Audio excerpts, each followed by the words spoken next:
নেপালের বিপক্ষে ম্যাচ দিয়ে আজ থেকে অনূর্ধ্ব-17 সাফ চ্যাম্পিয়নশিপের মিশন শুরু করবে বাংলাদেশ। প্রথম ম্যাচ জিতে উড়ন্ত সূচনা করতে চায় লাল সবুজের কিশোররা। প্রস্তুতিতেও কোনো ঘাটতি নেই জানান হেড কোচ ছোটন।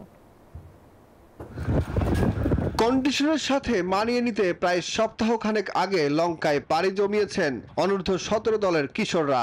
সব মিলিয়ে প্রায় 4 সেশন অনুশীলন করে নিজেদের সব ভুল শুধরে নিয়েছে বাংলাদেশ। মাঠেও শতভাগ দিয়ে জয় ছিনিয়ে আনা লক্ষ্য তাদের।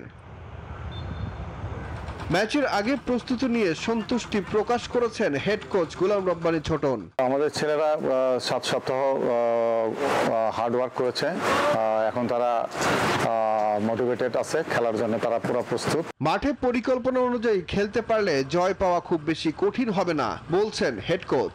ছেলেরা যদি তাদের ডিসিপ্লিন, হার্ড ওয়ার্ক এবং তাদের কনফিডেন্সের সাথে খেলতে পারে, আমরা আমাদের যে লক্ষ্য সেটা সহজেই পূরণ করতে পারবো। কোচের কথায় সুর মেলালেন অধিনায়ক নাজমুল হুদাও। জানালেন জয় দিয়ে শিরোপার মিশন শুরু করতে চান তারা। নেপাল বরাবরের মতো শক্তিশালী, তবে আমরা আমাদের জায়গা থেকে আমরা ঠিক ফিট আছি এবং আমরা 100% দেওয়ার চেষ্টা করব। বৃহস্পতিবার সন্ধ্যা 7:30টায় মুখোমুখি লড়াইয়ে মাঠে নামবে নেপাল ও বাংলাদেশ। সুখন সরকার, নিউজ 24। যুক্তরাষ্ট্রের 1 নম্বর জিম চেইন গোল্ড জিম এখন আবারও বাংলাদেশে। বসুন্ধরা আবাসিক এলাকা ও বসুন্ধরা সিটি শপিং মলে